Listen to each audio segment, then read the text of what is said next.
পরম করুণাময় মহান আল্লাহর নামে শুরু করছি এক নজরে কোরআন থেকে সূরা কুরাইশ নাজিলের ধারাবাহিকতা তথা কোন সূরার পর নাজিল হয়েছে তা বিবেচনায় এটি 29তম সূরা। এর আগে সূরা ৩ ও পরে সূরা কারিয়া নাজিল হয়েছে। বর্তমান কোরআন মাজিদের বিন্যাস অনুযায়ী এটি 106 নং সূরা। এর আগে আছে সূরা ফিল ও পরে সূরা মাউন। এটি মাক্কি যুগে নাজিল হয়েছে। আয়াত সংখ্যা 4, সূরা নং 106। এটি মাক্কি সূরা। মক্কার একটি গোত্রের নাম কুরাইশ। আল্লাহর রাসূল সাল্লাল্লাহু আলাইহি সাল্লাম এই গোত্রেই জন্মগ্রহণ করেছিলেন। এই সূরাতে কুরাইশদের উপরে আল্লাহর নানাবিধ অনুগ্রহের কথা উঠে এসেছে। তাই এই গোত্রের নামানুসারেই সূরাটির নামকরণ করা হয় কুরাইশ। কুরাইশদের উপরে আল্লাহর অনুগ্রহ, তাদের প্রতি আল্লাহর নির্দেশনা। সূরাটি শুরু হয়েছে কুরাইশদের উপরে আল্লাহ তাআলার অনুগ্রহের বর্ণনা দিয়ে আর শেষ হয়েছে এরূপ অনুগ্রহের কারণ উল্লেখ করার মাধ্যমে। সেই কারণটি হলো ওই শহরেই আছে আল্লাহ তাআলার ঘর। ফলে কেউ তাদের পেছনে লাগতো না, যুদ্ধ বিগ্রহে জড়াতো না। তারা যে আল হারামের অধিবাসী। এই সূরার আগের সূরা হলো সূরা ফিল, যেখানে কাবার সুরক্ষায় সরাসরি আল্লাহর সাহায্য আসার দৃশ্য দেখানো হয়েছে। ওই ঘটনার ফলে আরবের সর্বত্র কুরাইশদের সম্মান ও মর্যাদা বহুগুণ বেড়ে যায়। তাই সূরা কুরাইশে তাদেরকে আল্লাহর একত্বে বিশ্বাস স্থাপন ও শুকরিয়া আদায় করার আহ্বান জানানো হয়েছে। আল্লাহর রাসূল সাল্লাল্লাহু আলাইহি সাল্লাম এর বংশের নাম ছিল কুরাইশ। এই কুরাইশ গোত্রই কাবা ঘর দেখাশোনা করত। তাই আরব অঞ্চলে তাদের প্রভাব ছিল অনেক বেশি। আব্রাহা ৬০,০০০ সৈন্য নিয়ে এসেও আল্লাহর ঘর ধ্বংস করতে পারেনি। এর ফলে কাবা যে এক আল্লাহর ঘর, এটা সবাই বিশ্বাস করতে লাগলো। সেই সাথে কুরাইশরা আরবদের মনে আরো বেশি করে জায়গা করে নিল। তাছাড়া সেই সময়ে ব্যবসা বাণিজ্য তারা ছিল সবচেয়ে এগিয়ে। মক্কা জুড়ে আর কোনো গোত্র তাদের মতো ধনী ছিল না। শীত গ্রীষ্ম সব ঋতুতেই তাদের ব্যবসা ছিল জমজমাট।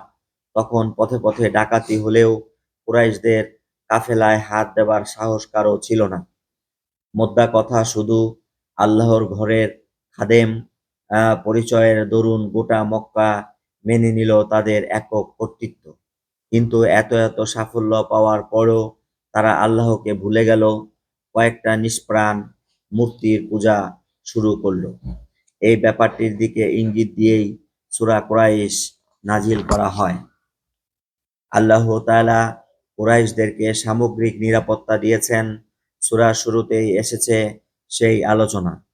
যেহেতু আল্লাহ তাদেরকে নিরাপত্তা দিয়েছেন, তাই তাদের উচিত এক আল্লাহর আনুগত্য করা। সূরার শেষেও কুরাইশদের উপরে আল্লাহর অনুগ্রহের কথা পুনরায় স্মরণ করানো হয়েছে।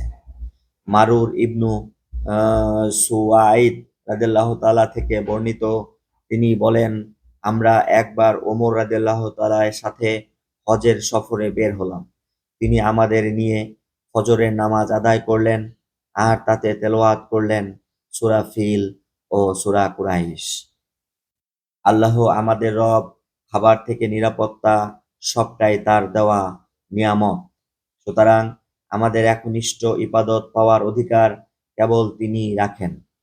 বিশেষ অনুগ্রহ ও নিরাপত্তা। আল্লাহ তাআলা কুরাইশদেরকে পুরো আরব অঞ্চলে বিশেষ এক মর্যাদা দিয়েছিলেন। শীত ও গ্রীষ্মের ব্যবসায়িক সফরে তাদেরকে নিরাপত্তা দিয়েছেন। কুরাইশদের ওপর আল্লাহর একটি বিশেষ অনুগ্রহ হলো অর্থনৈতিক নিরাপত্তা। তারা স্বাচ্ছন্দ্যে ও নির্ভয়ে বিভিন্ন জনপদে বাণিজ্য করতে পারত। কুরাইশরা যেসব নেয়ামত পেয়েছে সেগুলো তাদের নিজেদের অর্জন নয়, বরং আল্লাহর দেওয়া অনুগ্রহ মাত্র। আর এই অনুগ্রহের দাবি হচ্ছে তারা কেবল আল্লাহর দাসত্ব করবে, তার সাথে আর কাউকে শরীক করবে না। সূরার শেষ অংশে আল্লাহ তাআলা কুরাইশদের উপরে তার অনুগ্রহের কথা আবারও মনে করিয়ে দিয়েছেন তাদেরকে, যে তিনি ক্ষুধা ও ভয় থেকে নিরাপদ রেখেছেন তা উল্লেখ করেছেন। কুরাইশদের প্রতি আল্লাহ তাআলা বিশেষ অনুগ্রহ করেছেন, এই বিষয়টি তাদেরকে স্মরণ করিয়ে দেওয়া হলো। 1 থেকে 2 নং আয়াত। তাদেরকে আহ্বান জানানো হলো তারা যেন একমাত্র আল্লাহর ইবাদত করে। 3 থেকে 4 নং আয়াত। আমাদের সকলেরই উচিত নিজের প্রতি একটু বিশেষ যত্নশীল হওয়া, নিজের লক্ষ্যের দিকে ফোকাস করা, তবে শুধুমাত্র কেরিয়ারের দিকে নয়, বরং ফোকাসের কেন্দ্রবিন্দুতে থাকবে ইবাদত, পরকাল ভাবনা, সর্বোপরি রবের সাথে আমার সম্পর্ক। এই একটা বিষয় যদি ঠিক হয়ে যায়, তাহলে জীবনের প্রতিটি বিষয় ঠিক হয়ে যাবে। আপনার রবের সাথে যদি আপনার সম্পর্ক মজবুত না হয়, তার সাথে যদি আপনার বোঝাপড়াটা ভালো না হয়, তবে বাদ বাকি কোনো কিছুই গোছালো হবে না। কুরাইশরা শুধুমাত্র আল্লাহর ঘর কাবার দেখাশোনা করত, হজের মৌসুমে হাজিদেরকে পানি পান করাতো, শুধু এতটুকু শুধু এতটুকু কাজের বদলা হিসাবে আর্থসামাজিক দিক দিয়ে আল্লাহ তাদেরকে নিরাপত্তা দিয়েছেন। আমরা যদি আল্লাহর আদেশ নিষেধগুলো যথাযথভাবে মেনে চলি, তবে তিনি আমাদের অন্তরকেও চিন্তামুক্ত করবেন। পেটে ক্ষুধা থাকলে মানুষের সময়গুলো সুখের হয় না, আবার পর্যাপ্ত খাবার থাকা সত্ত্বেও নিরাপত্তা না থাকলে মানুষ স্বস্তি খুঁজে পায় না। কিন্তু যখন খাদ্যের যোগান ঠিক থাকে, আবার নিরাপত্তার ক্ষেত্রেও কোনো হুমকি থাকে না, তখন মানুষের সময়গুলো বেশ স্বাচ্ছন্দ্যে কাটে।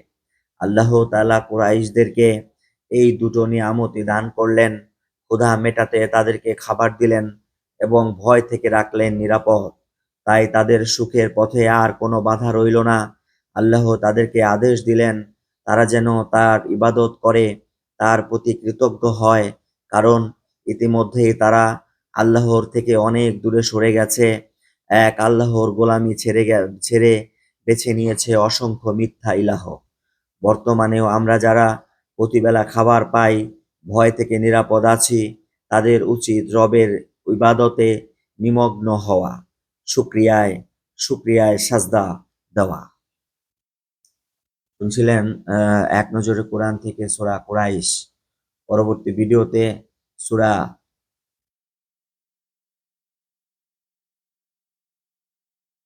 মাউন পড়ার আশাবাদ ব্যক্ত করছি।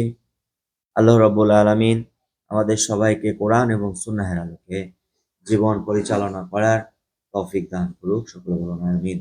আসসালামু আলাইকুম ওয়া রাহমাতুল্লাহি ওয়া বারাকাতুহু।